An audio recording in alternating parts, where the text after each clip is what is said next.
ମା ଦିବ୍ୟ ସମାଚାରରେ ମା ଶ୍ରୀଙ୍କ ସହ ଘଟିତ 247 ସତ୍ୟ କାହାଣୀ ରହିଛି। ମୂଳ ରଚନା ଥିଲା ଶ୍ୟାମ କୁମାରଙ୍କର ଏବଂ ତାକୁ ଓଡ଼ିଆ ରୂପାନ୍ତର କରିଛନ୍ତି ଧ୍ରୁବଚରଣ ହୋତା। ଭିନ୍ନ ଭିନ୍ନ ଲୋକଙ୍କ ସହିତ ଶ୍ୟାମ କୁମାରୀ ନିଜେ କଣ୍ଟାକ୍ଟ କରିଛନ୍ତି ଏବଂ ତାଙ୍କ ପାଖରୁ ଲେଖା ତାଙ୍କ ଜୀବନର ଘଟଣା ଯୋଉ ଘଟଣା ସେ ଅଙ୍ଗେ ନିଭେଇଛନ୍ତି ତାକୁ ସବୁ ଲେଖା ଆକାରରେ ପ୍ରକାଶ କରିଛନ୍ତି। ତାର ଓଡିଆ ରୂପାନ୍ତର କରିଛନ୍ତି ଆମର ଧ୍ରୁବଚରଣ ହୋତା। ଆମେ ପଢିବା ଆଜି। ଆଜିର ଆଲୋଚନା ରହିଛି ତାଙ୍କର ମଧୁର ଆଗ୍ରହ।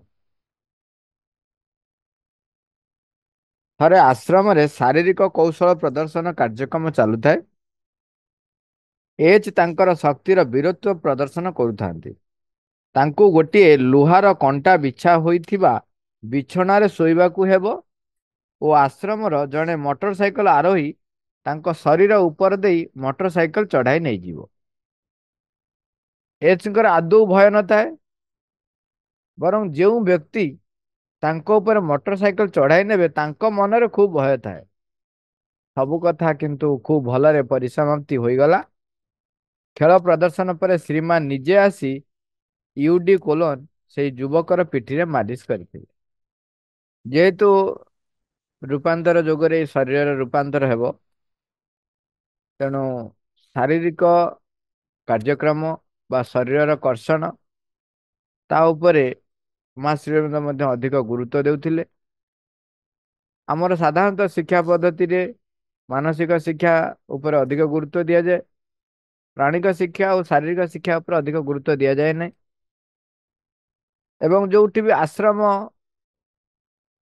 ବା ମଠ ବା ଆଶ୍ରମ ଯୋଉଠି ସବୁ ରହିଛି, ସେଠି ବି ସେମାନେ ଧ୍ୟାନ ଧାରଣା ଉପରେ ଅଧିକ ଗୁରୁତ୍ୱ ଦିଅନ୍ତି। ଆଲୋଚନା ବା ଭଗବାନଙ୍କ ଆଲୋଚନା ଉପରେ ଅଧିକ ଗୁରୁତ୍ୱ ଦିଅନ୍ତି। କିନ୍ତୁ ଯେତେବେଳେ ରୂପାନ୍ତର କଥା ଆସୁଛି ଏବଂ ଆମର ସ୍ଥୂଳ ଶରୀର ରୂପାନ୍ତର ହେବ, ତେଣୁ ଶରୀର ଯଦି ପ୍ରସ୍ତୁତ ନାହିଁ, ତାହେଲେ ସେ ଉଚ୍ଚତର ଜ୍ଞାନକୁ ଧାରଣ କିପରି କରିବ? ଆପଣ ସେଇଥିପାଇଁ ଆମେ ଦେଖିବା ଆମର ଅଛି ଶରୀର ମାଧ୍ୟମ ଖଳୁ ଧର୍ମ ସାଧନ। ଯଦି ଶରୀର ଠିକ ନାହିଁ, ତା ଧର୍ମ ସାଧନ କେମିତି କରିବ? ଯଦି ଶୀଘ୍ର ଶରୀର ତ୍ୟାଗ ଆମେ କରିଦଉ, ତାହେଲେ ଭଗବାନଙ୍କୁ ଏଇ ଜନ୍ମରେ ଯେତେ ପ୍ରାପ୍ତି ନ ହେଇପାରିବ, ତାପରେ ପୁଣି ଆଉ ଗୋଟିଏ ଜନ୍ମ ଯେତେବେଳେ ଆରମ୍ଭ ହବ, ସେତେବେଳେ ପୁଣି ମୂଳରୁ ଆରମ୍ଭ କରିବାକୁ ପଡେ। ତେଣୁ ଅନେକ ବର୍ଷ ପୁଣି ନଷ୍ଟ ହେଇଯିବ। ସେଥିପାଇଁ ହଟ ଯୋଗ ଆରମ୍ଭ ହେଇଗଲା। ହଟ ଯୋଗରେ ସେମାନେ କଣ କଲେ ନା ଶରୀରକୁ କିପରି ଅଧିକ ବର୍ଷ ବଞ୍ଚେଇ ରଖି ହବ ସେଥିପାଇଁ ଚେଷ୍ଟା କଲେ। କିନ୍ତୁ ଶରୀର ଅମରତ୍ୱ ବା ଶରୀର ରୂପାନ୍ତର ସାଧନ ହୋଇପାରି ନଥିଲା ବା ହେବାର କଳ୍ପନା ବି ସେମାନେ ହୁଏତ କରିନଥିବେ, କାରଣ ସେତେବେଳେ ସମୟ ଆସିନଥିଲା। ଯେତେବେଳେ ଯୋଉ ସମୟ ଆସିଥାଏ, ସେତେବେଳେ ସେଇ ଶକ୍ତି ଅବତରଣ କରେ ଏବଂ ସେଇ ଅନୁସାରେ କାର୍ଯ୍ୟ ହୁଏ। ବର୍ତ୍ତମାନ ସମୟ ଆସି ପହଞ୍ଚିଛି ରୂପାନ୍ତରର ସମୟ। ତେଣୁ ଅତିମାନ ଶକ୍ତି ଅବତରଣ କରିସାରିଛି ଏବଂ ଏଇ ବାହ୍ୟ ଜଡ଼ ବା ସ୍ଥୂଳ ଶରୀର ରୂପାନ୍ତର ହେବ। ତେଣୁ ଶାରୀରିକ କାର୍ଯ୍ୟକ୍ରମ ଉପରେ ଆଶ୍ରମର ସେଥିପାଇଁ ଅଧିକ ଗୁରୁତ୍ୱ ଦିଆଯାଏ ଏବଂ ସେଥିପାଇଁ ଗୋଟେ ବିରାଟ ଡିପାର୍ଟମେଣ୍ଟ। ଏବଂ ତାର ପୁଣି ଯଦି ସ୍କୁଲର ଶିକ୍ଷା କଥା ଦେଖିବେ, ତାର ନିୟମ ଅଛି ଆମର ଆଶ୍ରମର ଯୋଉ ଶିକ୍ଷା କେନ୍ଦ୍ର, ଯଦି ଜଣେ ଶାରୀରିକ ଶିକ୍ଷା ଯୋଉ କାର୍ଯ୍ୟକ୍ରମ ରହିଛି ଫିଜିକାଲ ଡିପାର୍ଟମେଣ୍ଟର, ଯଦି କୌଣସି କାର୍ଯ୍ୟକ୍ରମରେ ସେ ଭାଗ ନେବା ପାଇଁ ଅନିଚ୍ଛୁକ ପ୍ରକାଶ କରେ, ତେବେ ସେ ସ୍କୁଲରେ ଶିକ୍ଷା ଗ୍ରହଣ କରିପାରିବ ନାହିଁ। ଏବଂ ଆଶ୍ରମର ସମସ୍ତେ ସାଧକ ସାଧିକା, ସ୍କୁଲର ସମସ୍ତ ଛାତ୍ରଛାତ୍ରୀ ଏବଂ ଯୋଉମାନେ ତାଙ୍କୁ ଗାଇଡ କରନ୍ତି, ସେମାନେ ତ ସେଇ ଆଶ୍ରମର ସାଧକ ସାଧିକା। ସମସ୍ତଙ୍କ ପାଇଁ ଫିଜିକାଲ ଏଜୁକେସନ କମ୍ପଲସରୀ। ତେଣୁ ଏଇ ଶାରୀରିକ କୌଶଳ ପ୍ରଦର୍ଶନ କାର୍ଯ୍ୟକ୍ରମ ବେଳେ ସେ ଯୋଉ ବ୍ୟକ୍ତି ଜଣକ ଯିଏ ଲୁହାର କଣ୍ଟା ଉପରେ ଶୋଇଥାନ୍ତି, ତାଙ୍କ ଉପରେ ଯୋଉ ଗାଡି ଚଢେଇବେ, ସେ ବ୍ୟକ୍ତିଙ୍କ ଭିତରେ ଭୟ ନଥାଏ। ଫିୟରନେସ ଗୋଟେ ସବୁଠାରୁ ବଡ ବାଧକ ହଉଛି ଭଗବାନଙ୍କୁ ପ୍ରତିଷ୍ଠିତ କରିବାରେ। ତାଙ୍କର ସେ ଭୟ ହିଁ ନଥାଏ ଆଦୌ। ଆଉ ଗୋଟେ ବିଷୟ ହଉଛି ଏକ ମଧୁର ସ୍ମୃତି। ଜନୈକ ଦାର୍ଶନିକ ଭକ୍ତ ତାଙ୍କର 52 ବର୍ଷ ଜନ୍ମଦିନରେ ଶ୍ରୀମାଙ୍କର ଦର୍ଶନ ପାଇଁ ଯାଇଥିଲେ। ଶ୍ରୀମା ତାଙ୍କୁ ଗୋଟେ ଖୁବ ବଡ ଥଳିରେ ଥଳିଏ ମିଠା ଉପହାର ଦେଲେ। ସେ ଆଶ୍ଚର୍ଯ୍ୟ ହୋଇ କହି ଉଠିଲେ, ହେ ମା, ଏତେ ବେଶୀ ମିଠା? ଶ୍ରୀମା ସ୍ମିତହାସ୍ୟ ବଦନରେ ତାଙ୍କୁ କହିଲେ, ବୁଢା ହୋଇ ଉଠୁଥିବାରୁ ତୁମକୁ ସାନ୍ତ୍ୱନା ଦିଆଗଲା। ତାଙ୍କର ବିଚାର। ଭୀଙ୍କର ପରିବାର ଗୋଟିଏ ପୁରୁଣା କୋଠାଘରେ ବସବାସ କରୁଥିଲେ। ଦିନେ ଆଶ୍ରମର ନିର୍ମାଣ ବିଭାଗର କେତେକ ଲୋକ ତାଙ୍କ ଘରକୁ ଯାଇ ଭୀଙ୍କୁ ନିବେଦନ କଲେ ସେହି ପୁରୁଣା ଘରଟି ଭଙ୍ଗା ଯାଇ ସେଠାରେ କେତେକ ନୂତନ ଫ୍ଲାଟ୍ ତିଆରି କରାହେବ। ଏହି କାରଣରୁ ତାଙ୍କ ପରିବାର ବର୍ଗଙ୍କୁ ସ୍ଥାନାନ୍ତରିତ ହେବାକୁ ପଡ଼ିବ। ଏହି ପ୍ରସ୍ତାବରେ ତାଙ୍କର କିଛି ଆପତ୍ତି ଅଛି କି? ଭି କହିଲେ, ଏହି ପ୍ରଶ୍ନର ଉତ୍ତର ମୁଁ ଦେଇପାରିବି ନାହିଁ। ମୁଁ କିପରି ଏଥିରେ ନିଜର ସମ୍ମତି ଜଣାଇବି? ଏହା ଶ୍ରୀମାଙ୍କର ସମ୍ପତ୍ତି। ଶ୍ରୀମା ଯାହା ସ୍ଥିର କରିବେ ତାହା ମୋ ପାଇଁ ଅବଶ୍ୟ ଗ୍ରହଣୀୟ ହେବ। ଇଞ୍ଜିନିୟର ମାନେ ଶ୍ରୀମାଙ୍କୁ ଏକଥା ଜଣାଇଦେଲେ। ଶ୍ରୀମା ସେମାନଙ୍କୁ କହିଲେ, ଯାଇ ଭିଙ୍କୁ ଆଉଥରେ ପଚାର, ସେ ଯଦି ରାଜି ହୁଅନ୍ତି ତେବେ ଯାଇ ପୁନଶ୍ଚ ସେମାନେ ଭିଙ୍କ ନିକଟକୁ ଯାଇ ତାଙ୍କୁ ପଚାରନ୍ତେ। ଭି କହିଲେ, ଏ କଥାଟି ଶ୍ରୀମା ସ୍ଥିର କରିବେ। ଦେଖନ୍ତୁ, ତାଙ୍କର ଏଇଟା ନିଜସ୍ୱ ଘର। ଆମେ ଆମେ ତ ଆମ ଘର ଛାଡ଼, ଆମ ଘରକୁ ନିଜ ଘର ବୋଲି ଭାବୁଛୁ, କିନ୍ତୁ ସେ ଏପରି ଏକ ବ୍ୟକ୍ତି ଥିଲେ ଯେ ସିଧାସଳଖ କହିଲେ ଏଇଟା ହଉଛି ମାଙ୍କ କୋଠରୀ, ତେଣୁ ମା ଯାହା ସ୍ଥିର କରିବେ। ଥରେ କହିଥିଲେ, ତାପରେ ଦ୍ୱିତୀୟ ଥର ବି ପଚାରିଲେ, ସେ କଥା ବି ସେ ଆଉଥରେ ସେୟା ହିଁ କହିଲେ। କିଛି ଦିନ ପରେ ଶ୍ରୀମାଙ୍କ ନିକଟକୁ ଭି ଯାଇଥିବା ସମୟରେ ମା ତାଙ୍କୁ କହିଲେ, ମୁଁ ସମସ୍ତଙ୍କୁ କହିଛି, ଯେଉଁମାନେ ସେଇ ଜମିରେ ଫ୍ଲାଟ୍ ଖରିଦ କରିବାକୁ ଚାହୁଁଛନ୍ତି ସମସ୍ତେ ମିଶି ତୁମ ଲାଗି ଗୋଟିଏ ଫ୍ଲାଟ୍ ପାଇଁ ଚାନ୍ଦା କରି ପଇସା ଦେବେ। ଭି ଏବଂ ତାଙ୍କର ପରିବାର ବର୍ଗ ଅନ୍ୟ ଗୋଟିଏ ଘରକୁ ସ୍ଥାନାନ୍ତରିତ ହେଲେ ଏବଂ ସେହି ନୂଆ ଫ୍ଲାଟ୍ ନିର୍ମାଣ ସରିଲା ପରେ ସ୍ୱୟଂ ଶ୍ରୀମା ଯାଇ ଭିଙ୍କ ପାଇଁ ସବୁଠାରୁ ଭଲ ଫ୍ଲାଟ୍ଟି ନିର୍ବାଚନ କରିଥିଲେ। ସେଇଥିପାଇଁ ସେ ତ ଦିବ୍ୟ ଜନନୀ, ସମସ୍ତଙ୍କର ଯାହାର ଯାହା ଆବଶ୍ୟକ ଯୋଉ ସମୟରେ ଯାହା ଦରକାର ତାହା ହିଁ କରିଥାଏ। ସେ କୌଣସି କଥା ପାସରନ୍ତି ନାହିଁ। ଜି ଆଶ୍ରମ କୋଠାର ଠିକ୍ ଶେଷ ପାଖର ବିପରୀତ ପାଖରେ ଗୋଟିଏ ଘରେ ବସବାସ କରୁଥିଲେ। ଶ୍ରୀମା ପ୍ରତ୍ୟେକ ଦିନ ପ୍ରାତଃ ଦର୍ଶନ ସମୟରେ ଯେତେବେଳେ ଆସି ବାଲକୋନିରେ ଦଣ୍ଡାୟମାନ ହୁଅନ୍ତି, ଜି ନିଜର ଦ୍ୱାର ନିକଟରେ ଠିଆ ହୋଇ ଦର୍ଶନ କରନ୍ତି। ଦିନେ ଜିଙ୍କୁ ଖୁବ୍ ଜ୍ୱର ହୋଇଥାଏ। ସେ ବିଷୟ ମାଙ୍କୁ ସେ ଜଣାଇଥିଲେ। ତାର ପରଦିନ ସକାଳେ ଜି ଶ୍ରୀମାଙ୍କୁ ଦର୍ଶନ କରିବାକୁ ଯାଇଥିବା ସମୟରେ ମା ତାଙ୍କୁ ବହୁତ ଗାଳି ଦେଲେ। ଆଜି ସକାଳେ ତୁମେ ଖାଲି ପାଦରେ ଦର୍ଶନ ପାଇଁ ଠିଆ ହୋଇଥିଲ, ଏହା କଣ ଜ୍ୱର ଆରୋଗ୍ୟ କରିବାର ପଥ କି? ଶ୍ରୀମା ସେଦିନ ତାଙ୍କର ଖାଲି ପାଦ ବହୁ ଦୂରରୁ ମଧ୍ୟ ଲକ୍ଷ୍ୟ କରିପାରିଥିଲେ। କେତେ ତାଙ୍କର ଦୃଷ୍ଟି ଏବଂ କେତେ ତାଙ୍କର ଦାୟିତ୍ୱବୋଧ ଏବଂ କେତେ ସେ ମନ ବି ରଖିଛନ୍ତି, ଭୁଲି ନାହାନ୍ତି। ଗୋଟି ଗୋଟି କଥା ବି ସମସ୍ତଙ୍କର ସବୁ କଥା ମନେ ରଖନ୍ତି। ସେଥିପାଇଁ ମା ଶ୍ରୀଅନ୍ଦ ଲେଖୁଛନ୍ତି, each and every child has a unique relation with the supreme, unique relation with the divine mother। ଆଉ ଗୋଟେ କଥା, ଆଶ୍ରମରେ ଆସି ଯୋଗଦାନ କରିବାର ବହୁ ପୂର୍ବରୁ ବିଖ୍ୟାତ ଗଣିତଜ୍ଞ ଡକ୍ଟର ଭେଙ୍କଟରମଣ ନିୟମିତ ଭାବରେ ଆଶ୍ରମକୁ ପରିଦର୍ଶନରେ ଆସୁଥିଲେ।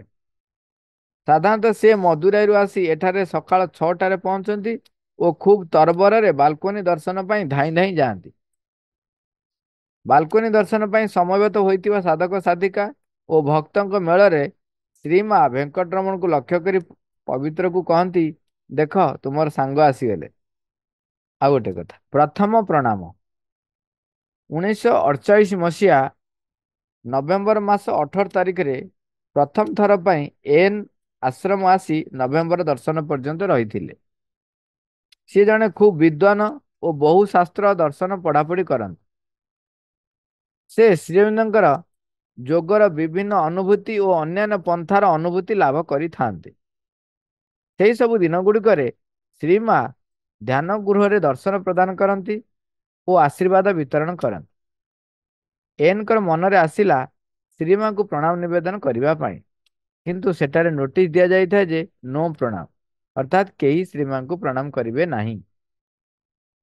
ଏନ୍ ବିନମ୍ର ଭାବରେ ଏହା ଶ୍ରୀମାଙ୍କର ଇଚ୍ଛା ଭାବରେ ଗ୍ରହଣ କରିନେଲେ ଏବଂ ଭାବିଲେ ଯେତେବେଳେ ଶ୍ରୀମା ଚାହିଁବେ ମୋତେ ପ୍ରଣାମ କରିବା ପାଇଁ ଅନୁମତି ଦେବେ। ତାଙ୍କର ସ୍ୱଳ୍ପ ରହଣି କାଳ ସାରି ଆସିବାକୁ ଲାଗିଲା। ତାଙ୍କର ସ୍ୱଳ୍ପ ରହଣି କାଳ ସରି ଆସିବାକୁ ଲାଗିଲା, କିନ୍ତୁ ସେ ଅପୂର୍ବ ସୁଯୋଗ ଆସିଲା ନାହିଁ। ଏନ୍ ପୁନଶ୍ଚ 1949 ଅଗଷ୍ଟ ଦର୍ଶନ ନିମନ୍ତେ ଆସିଲେ। ଏଥର ସେ ଅଳ୍ପ ଦିନ ପୂର୍ବରୁ ଆସି ଆଶ୍ରମରେ ପହଞ୍ଚି ପାରିଥାନ୍ତି। ପୁଣି ଥରେ ସେ ସେହିପରି ନୋଟିସ୍ ଦେଖିବାକୁ ପାଇଲେ, ଲେଖା ଅଛି ନୋ ପ୍ରଣାମ। ଏହା ପଶ୍ଚାତରେ କଣ ଥାଇପାରେ କାରଣ ଜାଣିବାକୁ ଯାଇ ସେ ପଚାରି ବସିଲେ। ନଳିନ୍ଦା ତାଙ୍କୁ କହିଲେ ଯେ ଶ୍ରୀମା ଏପରି ବେଶୀ ଚାପ ମଧ୍ୟରେ ଅଛନ୍ତି ଯେ ସମସ୍ତଙ୍କୁ ପ୍ରଣାମ ନିବେଦନ କରିବାର ସୁଯୋଗ ଦେବା ପାଇଁ ତାଙ୍କ ନିକଟରେ ସମୟ ପ୍ରାୟ ନାହିଁ। ଏନ୍ ମଧ୍ୟ ନିଜର ଆଭ୍ୟନ୍ତରୀଣ ବିଭିନ୍ନ ଅନୁଭୂତି ବିଷୟରେ ଶ୍ରୀମାଙ୍କୁ କହିବା ପାଇଁ ଖୁବ୍ ବ୍ୟଗ୍ର ଥାନ୍ତି ଏବଂ ସେ ସବୁର ତାତ୍ପର୍ଯ୍ୟ ବୁଝିବାକୁ ମଧ୍ୟ ତାଙ୍କର ଖୁବ୍ ଆଗ୍ରହ ଥାଏ। ସେ ଅନୁଭୂତି ମଧ୍ୟରୁ କେତୋଟି ନଳିନୀଙ୍କ ଆଗରେ ପୁନରାବୃତ୍ତି କଲେ। ନଳିନ୍ଦା ମନ୍ତବ୍ୟ ପ୍ରଦାନ ପୂର୍ବକ ତାଙ୍କୁ କହିଲେ, ବର୍ତ୍ତମାନ ସେଗୁଡ଼ିକ ଉପରେ ବିଶେଷ ଗୁରୁତ୍ୱ ଆରୋପ କର ନାହିଁ। ଏନ୍ ଏହି ଉତ୍ତରରେ ସନ୍ତୋଷ ହୋଇପାରିନଥିଲେ। ନଳିନ୍ଦା ତାଙ୍କୁ କହିଲେ, ଯଦି ତୁମେ ଶ୍ରୀମାଙ୍କ ସଙ୍ଗରେ ସାକ୍ଷାତକାର ଚାହୁଁଛ, ପ୍ଲେ ଗ୍ରାଉଣ୍ଡରେ ତାହାର ବନ୍ଦୋବସ୍ତ କରାଯାଇପାରେ। ଏନ୍ ଦେଖିଥିଲେ ପ୍ଲେ ଗ୍ରାଉଣ୍ଡ ସାକ୍ଷାତକାର ସମୟରେ ଶ୍ରୀମାଙ୍କ ନିକଟରେ ଅନ୍ୟାନ୍ୟ ଲୋକମାନେ ଥାଆନ୍ତି। ସେ ତ ଜଣେ ଲଜ୍ଜାଶୀଳ ମଣିଷ। ଏନ୍ ଅନୁଭବ କଲେ ଯଦିଓ ସେ ନିଜର ଅନୁଭୂତି ସକଳ ଶ୍ରୀମାଙ୍କୁ ଏକୁଟିଆ ବେଳେ ସହଜରେ କହିଦେଇ ପାରିବେ, ତଥାପି ଅନ୍ୟାନ୍ୟ ଲୋକଙ୍କ ଉପସ୍ଥିତିରେ ସେ ତାହା କରିବାକୁ ସକ୍ଷମ ହୋଇପାରିବେ ନାହିଁ। ଯଦିଓ ମାଙ୍କ ସଙ୍ଗରେ ସାକ୍ଷାତକାର ତାଙ୍କର ପ୍ରବଳ ଆଗ୍ରହ ଜନ୍ମୁଥାଏ, ସେ ନଳିନ୍ଦାଙ୍କୁ ସାକ୍ଷାତକାର ପାଇଁ ଅନୁରୋଧ କରିନଥିଲେ। ଦିନ ପରେ ଦିନ କଟି ଯାଉଥାଏ। ତାଙ୍କ ଫେରିଯିବାର ଶେଷ ଦିନ ସନ୍ଧ୍ୟାରେ ଖେଳ ପଡ଼ିଆରେ ଶ୍ରୀମା ଉପସ୍ଥିତ ଥିବା ସମୟରେ ସେ ମନେ ମନେ କହିବାକୁ ଲାଗିଲେ, ମା, ତୁମେ ଭଲ ଭାବରେ ଜାଣ ମୋର ଅଭିପ୍ସା ପୂରଣ ହୋଇପାରିଲା ନାହିଁ। ମୁଁ ଅନ୍ୟ କାହାରି ଉପରେ ଦୋଷାରୋପ କରିବାକୁ ଚାହେଁ ନାହିଁ, କେବଳ ନିଜ ଉପରେ ଦୋଷାରୋପ କରୁଅଛି। ଆରଥର ମୁଁ ନିଶ୍ଚିତ ଭାବରେ ଅନୁମତି ପାଇଁ ପ୍ରାର୍ଥନା କରିବି। ଏଥର ଦୂରରୁ ମୋର ବିନୀତ ପ୍ରଣାମ ସ୍ୱୀକାର କର ଓ ମୋତେ ଖୁସି ମନରେ ହସି ହସି ବିଦାୟ ଦିଅ। ହେ ମା, ଏ ବର୍ଷଟିର ମୋର ପ୍ରଣାମ ଗ୍ରହଣ କର। ଏହିପରି ଭାବରେ ଶ୍ରୀମାଙ୍କୁ ହୃଦୟ କନ୍ଦରରେ ପ୍ରାର୍ଥନା ଜଣାଇ ଏନ୍ ଆଶ୍ରମର ଅତିଥି ଭବନ ପାର୍କ ଗେଷ୍ଟ ହାଉସ ଅଭିମୁଖେ ଚାଲିଲେ। ଠିକ୍ ସେ ଯିବାକୁ ଉଦ୍ୟତ ହେଉଛନ୍ତି, ତାଙ୍କୁ ପଛରୁ କେହି ଜଣେ ଡାକିଲେ, ଶ୍ରୀମା ତୁମକୁ ଡାକୁଛନ୍ତି। ଏନ୍ ତାଙ୍କୁ କହିଲେ, ତୁମେ କିପରି ମୋର ନାମ ଜାଣିଲ? ସେ ସହସା ଉତ୍ତର ଦେଲେ, ଏ ସମ୍ବନ୍ଧରେ ମୋତେ କିଛି ଜଣା ନାହିଁ। ମା ମୋତେ କହିଲେ। ଟିକେ ମାତ୍ର କୌତୂହଳ ପ୍ରଦର୍ଶନ ନକରି ଏନ୍ ପୁଣି ତାଙ୍କୁ ପଚାରିଲେ, ମା କଣ କହିଲେ? ସେ କହିଲେ, ଶ୍ରୀମା ତୁମର ଉଚ୍ଚତା କେତେ, ତୁମେ କଣ ପୋଷାକ ପିଞ୍ଚ, ତୁମ ମୁହଁ ଦେଖିବାକୁ କିପରି, ଚେହେରା କିପରି ଓ ତୁମର ନାମ ଏପରି ପ୍ରାଞ୍ଜଳ ଭାବରେ ମୋତେ ବୁଝାଇ ଦେଲେ ଯେ ତୁମକୁ ଦେଖିବା ମାତ୍ରେ ମୋର ଚିହ୍ନିବାରେ ତିଳେ ମାତ୍ର ସନ୍ଦେହ ରହିଲା ନାହିଁ। ମା ପୁଣି ମୋତେ କହିଲେ, ସେ ଠିକ୍ ବର୍ତ୍ତମାନ ବାହାରକୁ ଚାଲିଗଲେ, ତାଙ୍କୁ ଡାକି ଆଣିପାରିବ କି? ଦେଖନ୍ତୁ, ମାନେ ମା ଇଏ ଭିତରେ ଭିତରେ ପ୍ରାର୍ଥନା କରୁଛନ୍ତି, କିନ୍ତୁ ମା ତାଙ୍କୁ ଗ୍ରହଣ କରିଛନ୍ତି ଏବଂ ଯେତେବେଳେ ସମୟ ଆସିବ, ଏଇ ସବୁ ହଉଛି ଗୋଟେ ବିରାଟ କଥା। ଆମେ ସେତେବେଳେ ପର୍ଯ୍ୟନ୍ତ ଧୈର୍ଯ୍ୟ ଧରୁନା, ଆମେ ଟିକେ ବ୍ୟସ୍ତ ହଉ, କିନ୍ତୁ ତାଙ୍କ ଭିତରେ ସେ ବ୍ୟସ୍ତତା ଆସିନାହିଁ। ସେ ଯାଉଛନ୍ତି, ମା କିନ୍ତୁ ଇଏ କହୁଛନ୍ତି, ମା ତାଙ୍କର ସବୁ ବର୍ଣ୍ଣନା କରିଛନ୍ତି, କୋଉ ଭଳିଆ ଲୋକଟି, କଣ ତା ନା ମାଙ୍କ ପାଖକୁ ତ ନା ଯାଇନି ତାଙ୍କର, କିନ୍ତୁ ମା ତା ନାଁ ବି କହି। ତଥାପି ଏନ୍ ତାଙ୍କ କଥାରେ ଏବେ ମଧ୍ୟ ଠିକ ଭାବରେ ସନ୍ତୋଷ ଲାଭ କରିପାରିନାହାନ୍ତି। ଏନ୍ ତାଙ୍କୁ ପଚାରିଲେ, ମୋତେ କାହିଁକି ଡାକୁଛନ୍ତି? ସେ କହିଲେ, ଶ୍ରୀମା ମୋତେ କହିଲେ ତାଙ୍କୁ ପ୍ରଣାମ କରିବା ପାଇଁ ଡାକି ଆଣ। ଏନଙ୍କର ସମଗ୍ର ସତ୍ତା ଶ୍ରୀମାଙ୍କର କୃପାରେ ପ୍ଲାବିତ ହୋଇଗଲା। ଏନ୍ ତାଙ୍କୁ ଅନୁଧ୍ୟାନ ପୂର୍ବକ ଖେଳ ପଡ଼ିଆସ୍ଥ ଶ୍ରୀମାଙ୍କ କକ୍ଷ ନିକଟକୁ ଆସିଲେ। ମା ସେଠାରେ ନଥିଲେ। ଯେଉଁ ଲୋକଟି ତାଙ୍କୁ ଡାକି ଯାଇଥିଲା, ସିଏ ଭାବିଲା ଯେ ଏନଙ୍କର ପୂର୍ବରୁ ସାକ୍ଷାତକାର ନିର୍ଦ୍ଦିଷ୍ଟ ହୋଇଥିଲା ଓ ସେ ଏଇ ଅପୂର୍ବ ସୁଯୋଗ ହରାଇ ବସିଲେ, ଏହା ଭାବି ତାଙ୍କୁ ଗାଳି କରିବାକୁ ଲାଗିଲେ। ମାନେ ସେ ଯିଏ ଡାକିବାକୁ ଯାଇଥିଲେ, ସିଏ ଭାବୁଥିଲେ ଯେ ତାଙ୍କର କାହିଁକିନା ମା ଯୋଉ ଭଳି ଭାବରେ ଡାକିଲେ, ତ ସିଏ ଭାବିଲେ ବୋଧେ ଅଲରେଡି ଟାଇମ ଫିକ୍ସ ହେଇଛି, କିନ୍ତୁ ସେ ଲୋକଟା କେଡ଼େ ହତଭାଗା, ମାଙ୍କୁ ଦର୍ଶନ ନ କରି ପଳଉଛନ୍ତି। ସିଏ ଏହା ମନେ ମନେ ଭାବିଛନ୍ତି। କିନ୍ତୁ ଏନ୍ ଗାଳିଗୁଲଜକୁ ଆଦୌ କର୍ଣ୍ଣପାତ କରୁନଥାନ୍ତି। ମନେ ମନେ ସେ ମାଙ୍କୁ ଡାକି ଡାକି କୃତଜ୍ଞତାପୂର୍ଣ୍ଣ ପ୍ରାର୍ଥନା ପୂର୍ବକ କହୁଥାନ୍ତି, ହେ ମା, ମୁଁ ତୁମକୁ ମାଗି ନଥିଲେ ହିଁ ତୁମେ ଦୟାକରି ମୋର ଆସ୍ପୃହା ପୂରଣ କଲ।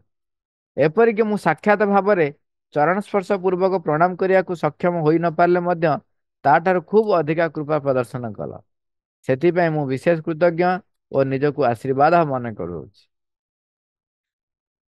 ଏବଂ ପୁନଶ୍ଚ ସେ ଖେଳ ପଡ଼ିଆରୁ ଫେରିଯିବାକୁ ଆରମ୍ଭ କଲେ। କିନ୍ତୁ ଅନ୍ୟ ଗୋଟେ ଲୋକ ତାଙ୍କ ପଛେ ପଛେ ଆସି ଡାକିଲା, କାହିଁକି ଆପଣ ଫେରି ଯାଉଛନ୍ତି? ମା ଆପଣଙ୍କୁ ଡକାଇ ପଠାଇଛନ୍ତି? ଏନ୍ କହିଲେ, ମା ତ କେତେବେଳୁ ଖେଳ ପଡ଼ିଆରୁ ଚାଲିଗଲେଣି। ସେ ତାଙ୍କ ସାଙ୍ଗରେ ଯିଏ ଯାଇଥିଲେ କହିଲେ, ସେ କହିଲେ ସେ ଏଠାରେ ଅଛନ୍ତି, ତମେ ମୋ ସାଙ୍ଗରେ ଆସ। ମାନେ ଓହୋ ସିଏ ଫେର ଆସୁନଥିଲେ, ତେଣୁ ଏ ଲୋକଟି ସେଇଥିପାଇଁ ତାଙ୍କୁ ଗାଳି ଦେଲେ।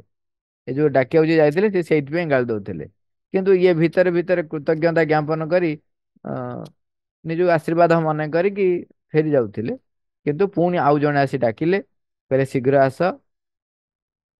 କହିଲେ ଆପଣ ଫେରି ଯାଉଛନ୍ତି କାହିଁକି? ମା ପୁରା ଅପେକ୍ଷା କରିଛନ୍ତି। ତେଣୁ ଇଏ ଭାବିଲେ ଯେ ମା ପଳେଇଲେଣି ବୋଲି, କାହିଁକିନା ସମୟ ହେଇଯାଇଥାଏ, ମା ପ୍ରାୟ ଟାଇମ ବାଉଣ୍ଡ ଥାନ୍ତି, ଟାଇମ ହେଇଗଲେ ମା ଯାଆନ୍ତି।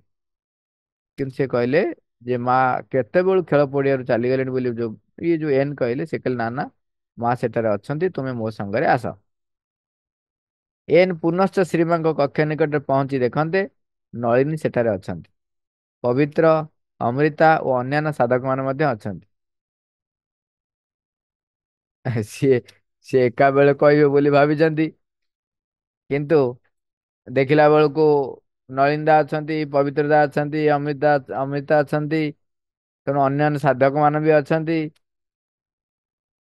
ସିଏ ଯାଇ ପହଞ୍ଚନ୍ତେ ମା ତାଙ୍କୁ ଅନ୍ୟ ଗୋଟେ କକ୍ଷ ଆଡକୁ ଯିବା ପାଇଁ ଅଙ୍ଗୁଳି ନିର୍ଦ୍ଦେଶ ପୂର୍ବକୁ ଦେଖାଇ ଦିଆଗଲା ଓ କୁହାଗଲା, ଶ୍ରୀମା ସେଇ କକ୍ଷରେ ତାଙ୍କ ପାଇଁ ଏକୁଟିଆ ଅପେକ୍ଷା କରିଛନ୍ତି, କିଛି ବ୍ୟସ୍ତ ନ ହୋଇ ସେଇ କକ୍ଷକୁ ଯାଅ। ଦେଖ, ସିଏ ଏକାକୀ କହିବେ ବୋଲି ସେ ଦେଖନ୍ତୁ ନଳିନ୍ଦାଙ୍କୁ ଅନୁରୋଧ କରିନାହାନ୍ତି ଯେ ମାଙ୍କ ସହିତ ମୋର ସାକ୍ଷାତକାର କରିବା ପାଇଁ। କିନ୍ତୁ ମା ଭିତର କଥା ଶୁଣୁଛନ୍ତି, ବୁଝୁଛନ୍ତି ଏବଂ ସେଥିପାଇଁ କୁହାଯାଏ each and every child has a unique relation with the divine mother. ପ୍ରତ୍ୟେକ ବ୍ୟକ୍ତିଙ୍କର ମାଙ୍କ ସହିତ ଏକ ବ୍ୟକ୍ତିଗତ ସମ୍ପର୍କ ଅଛି ଏବଂ ତାହା ସ୍ୱତନ୍ତ୍ର।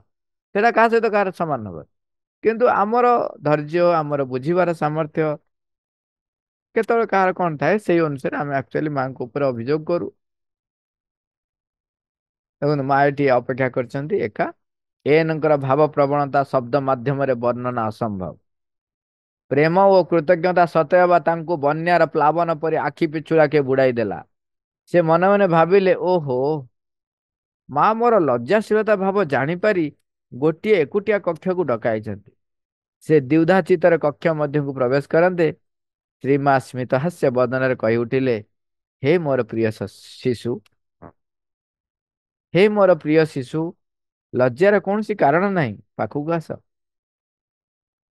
ସେ ଭାବିଲେ, ହେ ମୋର ପ୍ରିୟ ଜନନୀ, ଆପଣ ଜାଣିଛନ୍ତି ମୁଁ ବିଶେଷ ଲଜ୍ଜାଶୀଳ। ଏପରିକି ତୁମ ପିଲାଟି ଠିକ ଢଙ୍ଗରେ ବ୍ୟବହାର ପ୍ରଦର୍ଶନ କରିପାରି ନଥିଲେ ମଧ୍ୟ ତୁମେ କୃପା ପ୍ରଦର୍ଶନ ପୂର୍ବକ ତାଙ୍କୁ ନିଜ ଆଡୁ ଡାକିଛ ଓ ତାର ପ୍ରାର୍ଥନା ପୂରଣ କରିଅଛ। ସେ ଯାଇ ଶ୍ରୀମାଙ୍କ ପାଦ ପଦ୍ମରେ ସାଷ୍ଟାଙ୍ଗ ପ୍ରଣାମ କଲେ ଓ ଆନନ୍ଦରେ ଅଧୀର ହୋଇ କଇଁ କଇଁ ହୋଇ କାନ୍ଦି ଉଠିଲେ। ଆସ୍ତେ ଆସ୍ତେ ସେ ବାହ୍ୟ ଜ୍ଞାନ ଶୂନ୍ୟ ହୋଇ ପଡିଲେ ଏବଂ ସେଠାରେ ସେ ଦୀର୍ଘ 20 ମିନିଟ ରହିଥିଲେ। ଶ୍ରୀମା ନଇଁ ପଡ଼ି ଉଭୟ ହସ୍ତ ତାଙ୍କ ମସ୍ତକ ରଖି ତାଙ୍କୁ ଆଶୀର୍ବାଦ ପ୍ରଦାନ କରିଥିଲେ। ବାହ୍ୟ ଜ୍ଞାନ ଫେରି ପାଇବା ପରେ ତৎକ୍ଷଣାତ୍ ସେ ଜାଗ୍ରତ ହୋଇ ଉଠିଥିଲେ। ଓହୋ, ମୁଁ ମାଙ୍କୁ ଏତେ ଦୀର୍ଘ ସମୟ ପାଇଁ ନଈ କରି ରହିବାକୁ ଦେଲି। ମାନେ ସିଏ ଯୋଉ ମାନେ ସାଷ୍ଟାଙ୍ଗ ପ୍ରଣିପାତ କରିଛନ୍ତି, ଉଠି ନାହାନ୍ତି, ବାହ୍ୟ ଜ୍ଞାନ ଶୂନ୍ୟ ହେଇଯାଇଛନ୍ତି। ମା କିନ୍ତୁ ସେମିତି ନଈଁକିରି ତାଙ୍କୁ ତାଙ୍କ ମସ୍ତକରେ ହସ୍ତ ରଖିଛନ୍ତି, ଆଶୀର୍ବାଦ କରୁଛନ୍ତି। ତେଣୁ ସେ ଯେତେବେଳେ ଉଠିଛନ୍ତି ଭାବୁଛନ୍ତି ଯେ ମାଙ୍କୁ ମୁଁ ଏତେ ସମୟ ନୁଆଇଁ ରଖିଦେଲି। ସେ ଆଣ୍ଠୁ ମାଡି ବସି ପଡିଲେ, ପୁନଶ୍ଚ ତାଙ୍କ ଚକ୍ଷୁରେ ଲୋତକ ଭରିଗଲା। ସେତେବେଳେ ପର୍ଯ୍ୟନ୍ତ ଶ୍ରୀମାଙ୍କର ହସ୍ତ ଯୁଗଳ ଏନଙ୍କର ମସ୍ତକ ଉପରେ ଠିକ ପୂର୍ବ ପରି ରହିଥାଏ। ଏହାପରେ ଶ୍ରୀମା ପୁନଶ୍ଚ ସ୍ମିତ ହାସ୍ୟ ପ୍ରଦାନ କଲେ। ସତେଅବା ସମସ୍ତ ସ୍ୱର୍ଗ ତାଙ୍କର ମସ୍ତକ ଉପରେ ଆସି ସ୍ୱତଃ ଅଜାଡି ହୋଇ ପଡିଛି। ସ୍ୱର୍ଗୀୟ ପ୍ରଶାନ୍ତି ସମଗ୍ର ସତ୍ତା ମଧ୍ୟରେ ବହନ ପୂର୍ବକ ସେ ପ୍ରକୋଷ୍ଠରୁ ପ୍ରତ୍ୟାବର୍ତ୍ତନ କଲେ।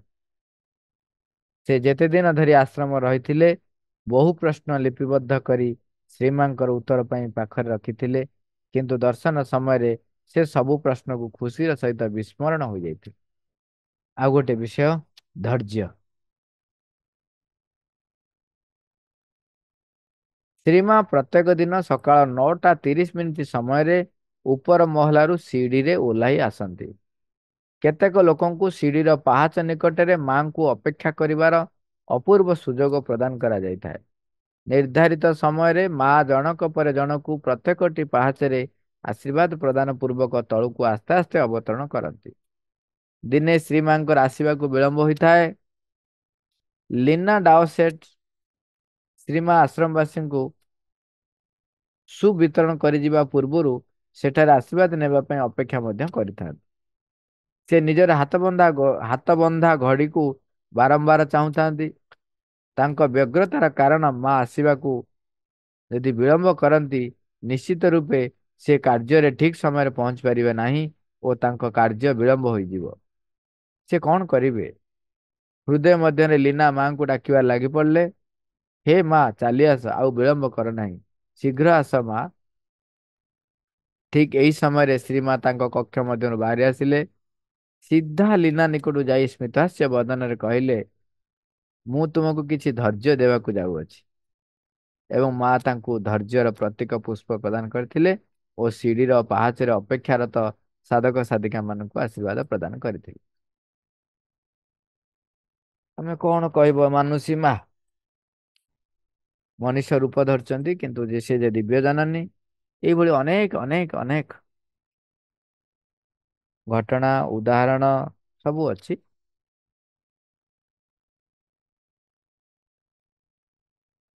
ତାପରେ ରହିଛି ହ୍ୟୁମାନ ମଦର।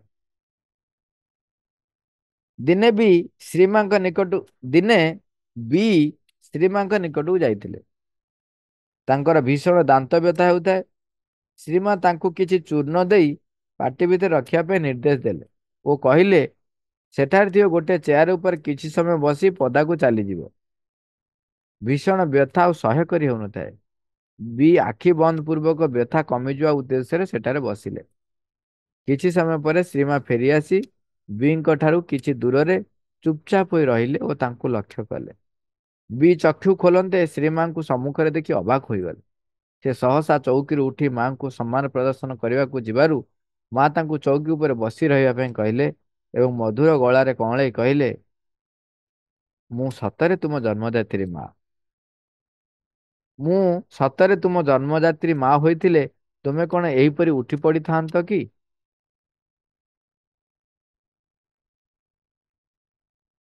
ମା। ବହିପତ୍ର। ଜଣେ ଯୁବକ ନୌବାହିନୀରେ ଚାକିରି କରିଥାନ୍ତି।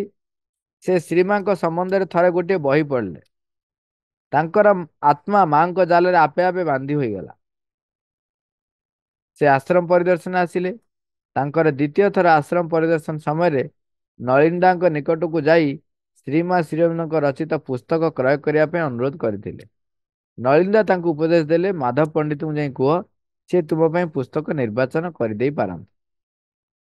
ଯୁବକ ମାଧବ ପଣ୍ଡିତ ନିକଟକୁ ଯାଇ ତାଙ୍କର ଅଭିପ୍ରାୟ ଜଣାଇଲେ ଓ ତାଙ୍କ ସଙ୍ଗରେ ନାଭି ସମ୍ବନ୍ଧରେ ଲେଖିଥିବା ଗୋଟେ ପୁସ୍ତକ ଶ୍ରୀମାଙ୍କୁ ନିବେଦନ କରିବା ପାଇଁ ମଧ୍ୟ ତାଙ୍କର ବ୍ୟଗ୍ରତା ପ୍ରକାଶ କଲେ। ତାଙ୍କର ଏହି ପ୍ରସ୍ତାବଟି କଣ ସମ୍ଭବ ହୋଇପାରିବ କି ବୋଲି ସେ ମାଧବଜୀଙ୍କୁ ପଚାରିଥିଲେ। ମାଧବଜୀ ତାଙ୍କୁ ହଁ କହି ତାଙ୍କଠାରୁ ପୁସ୍ତକଟି ଗ୍ରହଣ ପୂର୍ବକ ଶ୍ରୀମାଙ୍କ ନିକଟକୁ ନେଇଥିଲେ। ମାଧବଜୀ ଶ୍ରୀମାଙ୍କୁ ସାକ୍ଷାତ କରି ତଳକୁ ଫେରି ଯୁବକଙ୍କୁ ଗୋଟିଏ ଗଦା ବହି ଦେଖାଇଥିଲେ। ସେଥିରେ ଥିଲା ଲାଇଫ ଡିଭାଇନ, ସିନ୍ଥେସିସ୍ ଅଫ ଯୋଗ ଓ ଶ୍ରୀଅରବିନ୍ଦଙ୍କର ପ୍ରକାଶିତ ସମସ୍ତ ପୁସ୍ତକ। ଯୁବକଟି ଆଶ୍ଚର୍ଯ୍ୟ ହୋଇଯାଇଥିଲେ। ସେ ଗୋଟିଏ କିମ୍ବା ଦୁଇ ଗୋଟି ପୁସ୍ତକ କ୍ରୟ କରିବାକୁ ଚାହିଁଥିଲେ। ଗଦାଏ ପୁସ୍ତକ ତାଙ୍କୁ ଆଶ୍ଚର୍ଯ୍ୟରେ ଅଭିଭୂତ କରାଇ ପକାଇଥାଏ। ସେ ବିନୀତ ଭାବରେ ମାଧବଜୀଙ୍କୁ କହିଲେ, ମୁଁ ଗୋଟିଏ କିମ୍ବା ଦୁଇଟି ପୁସ୍ତକ କ୍ରୟ କରିବାକୁ ପ୍ରସ୍ତୁତ ଥିଲି, କାରଣ ମୋ ପାଖରେ ବର୍ତ୍ତମାନ ଏତେ ପଇସା ନାହିଁ। ମାଧବଜୀ ତାଙ୍କୁ ଉତ୍ତର ଦେଇ କହିଥିଲେ, ଏହି ପୁସ୍ତକ ମାଙ୍କ ଠାରୁ ତୁମ ପାଇଁ ଆସିଅଛି। ଏଥିପାଇଁ ତୁମେ ପଇସା ଦେବା ଆବଶ୍ୟକ ନାହିଁ। ତାଙ୍କ ପାଖରେ ପଇସା ନାହିଁ, କିନ୍ତୁ ତାଙ୍କର ଯୋଉ ଆସ୍ପୃହା, ତେଣୁ ମା ପୂରଣ କଲେ।